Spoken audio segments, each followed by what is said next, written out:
আসসালামু আলাইকুম। প্রিয় মুসলিম ভাই ও বোনেরা, আশা করছি আপনারা সবাই ভালো আছেন।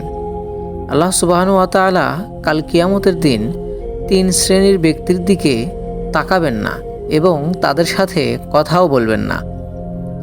হযরত আয়েশা রাদিয়াল্লাহু তাআলা আনহা থেকে বর্ণিত, তিনি বলেন, মহানবী সাল্লাল্লাহু আলাইহি ওয়াসাল্লামকে বলতে শুনেছি, কিয়ামতের দিন মানুষ উলঙ্গ হয়ে খাতনাহীন অবস্থায় কবর থেকে হাশরের ময়দানে এসে দাঁড়াবে। এ কথা শুনে আমি জিজ্ঞেস করলাম, হে আল্লাহর রাসূল সাল্লাল্লাহু আলাইহি ওয়াসাল্লাম, নারী পুরুষ সবাই কি উলঙ্গ থাকবে? এমন হলে তো সবাই খুব লজ্জার ব্যাপার।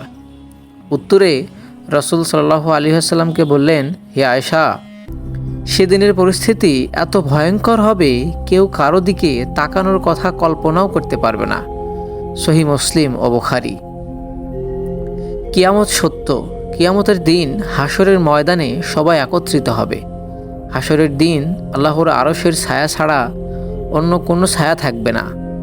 সেদিন মানুষ ছোটাছুটি করবে। মা তার সন্তানকে চিনবে না, সন্তান তার বাবা মাকে চিনবে না। পবিত্র কোরআনে আল্লাহ সুবহানাহু ওয়া তাআলা বলেন, সেদিন মানুষ নিজের সন্তানকে রেখে পালিয়ে যাবে। তাদের মধ্যে প্রত্যেক ব্যক্তির ওপর সেদিন এমন বিপদ নেমে আসবে যে তখন নিজেকে ছাড়া আর কারো দিকে তাকানোর মতো অবস্থা থাকবে না। সূরা আবাসা। সেদিন আল্লাহ তাআলা 3 ধরনের লোকের সাথে কথা বলবেন না, এমনকি তাদের দিকে তাকাবেনও না, এবং তাদের অবস্থা হবে খুবই ভয়ঙ্কর। হযরত আবু যার রাদিয়াল্লাহু তাআলা আনহু বলেন, রাসূলুল্লাহ সাল্লাল্লাহু আলাইহি ওয়াসাল্লাম বলেছেন, কিয়ামতের দিন আল্লাহ তাআলা 3 ব্যক্তির সাথে কথা তো বলবেনই না, বরং তাদের দিকে তাকিয়েও দেখবেন না। এমনকি তিনি তাদের গুনাহ থেকে পবিত্র করবেন না, বরং তাদের জন্য রয়েছে কষ্টদায়ক শাস্তি। আমি জিজ্ঞেস করলাম, তারা কারা? তবে এরা তো ধ্বংস, তাদের বাঁচার কোনো রাস্তা নেই। রাসূল সাল্লাল্লাহু আলাইহি ওয়াসাল্লাম একথা 3 বার বললেন। 3 ধরনের লোকদের মধ্যে এক ধরনের লোক হচ্ছে যারা টাকনুর নিচে কাপড় পরিধান করে। টাকনুর নিচে কাপড় পরিধান করা কবিরা গুনাহ। টাকনুর নিচে কাপড় পরিধান করা অনেক বড় গুনাহের কাজ। রাসূল সাল্লাল্লাহু আলাইহি ওয়াসাল্লাম হাদিসে এ বিষয়ে সতর্ক করেছেন। হযরত আবু হুরায়রা রাদিয়াল্লাহু তাআলা আনহু থেকে বর্ণিত, রাসূলুল্লাহ সাল্লাল্লাহু আলাইহি ওয়াসাল্লাম বলেন, লুঙ্গির যে অংশ টাকনুর নিচে থাকবে তা আগুনে প্রজ্বলিত হবে। সহিহ বুখারী।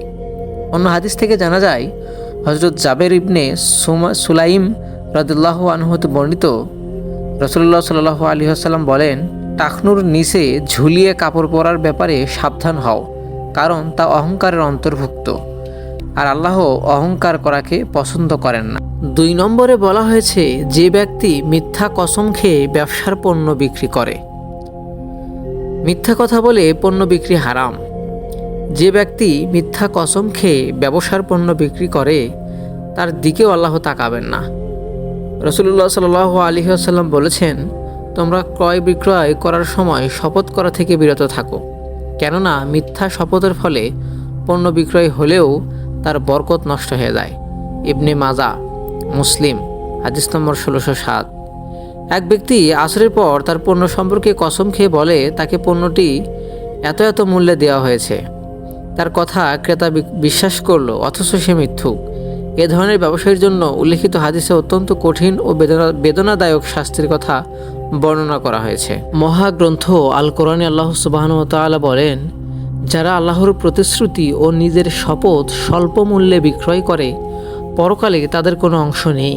কিয়ামতের দিন আল্লাহ তাদের সাথে কথা বলবেন না, তাদের দিকে দয়ার দৃষ্টিতে চেয়ে দেখবেন না, তাদের পরিশুদ্ধ করবেন না, তাদের জন্য রয়েছে কঠিন শাস্তি। সূরা আল ইমরান।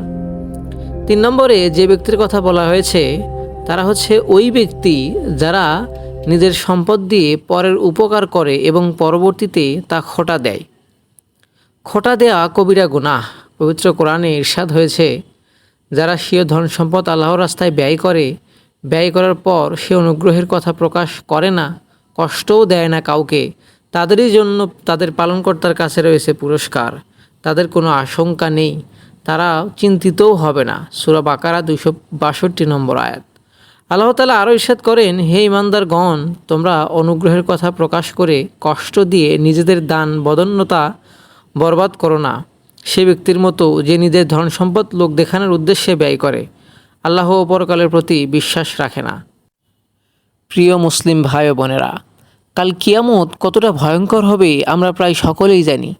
আর সেই ভয়ঙ্কর দিনে আল্লাহ সুবহানাহু ওয়া তাআলা যদি আমাদের দিকে সুদৃষ্টিতে না তাকান, তাহলে আমরা কিভাবে বাঁচব? সুতরাং আল্লাহ সুবহানাহু ওয়া তাআলা আমাদেরকে এই 3 ধরনের কাজ থেকে বেঁচে থাকার তৌফিক দান করুন। আমিন।